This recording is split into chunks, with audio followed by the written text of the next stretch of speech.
সব বয়সেই আমাদের ব্যথা হয়ে থাকে যে নামাজের সময় আমাদের একটা খুব গুরুত্বপূর্ণ আমাদের শরীরের আর্গোনমিক্স পেয়ার মেনটেন করা এবং দেখা যায় বায়োমেকানিক্যাল মেনটেন করা। এই ক্ষেত্রে দেখা যায় আমরা যখন দীর্ঘ সময় রোজাতে আমরা নামাজ পড়ি সেই ক্ষেত্রে আমাদের বায়োমেকানিক্স ঠিক রেখে করা, যেমন আমাদের দুই পা সমান বর প্রয়োগ করা এবং দুই হাঁটুকে কাছাকাছি রাখা।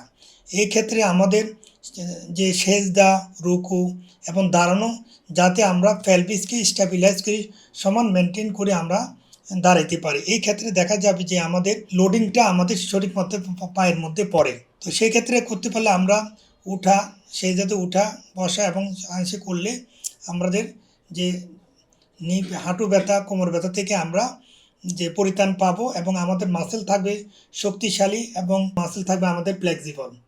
এই ক্ষেত্রে আমাদের ইনজুরি হওয়ার পসিবিলিটি অনেকাংশে থাকবে। রোজার মধ্যে আমাদের দেখা মা বাবাদের মধ্যে অনেকের মুরব্বীদের মধ্যে দেখা যায় যে তাদের রোজার সময় বসে নামাজ পড়তে হয়।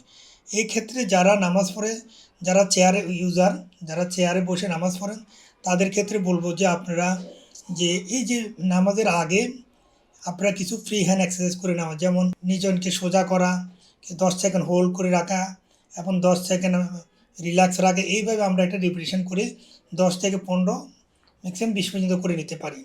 এক্ষেত্রে করে দিলে তাহলে দীর্ঘ সময় আমরা যে বসে থাকি আমাদের যে কোমরের, নি, হাঁটুর এবং পায়ের ব্যথার থেকে পরিত্রাণ পাই। আমি একটু বলে রাখি যে যারা চেয়ারে বসে থাকেন তারা দীর্ঘ সময় চেয়ারে বসে থেকে না থেকে মাঝে মধ্যে আমরা উঠে একটু দাঁড়াবো।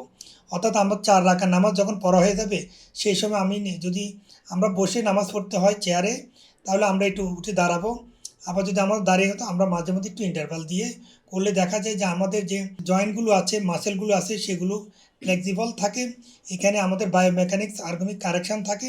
তাতে দেখা যায় যে আমাদের লং টাইম আমরা নামাজ পড়ার জন্য আমাদের এন্ডুরেন্স ক্যাপাবিলিটি হয়ে থাকে।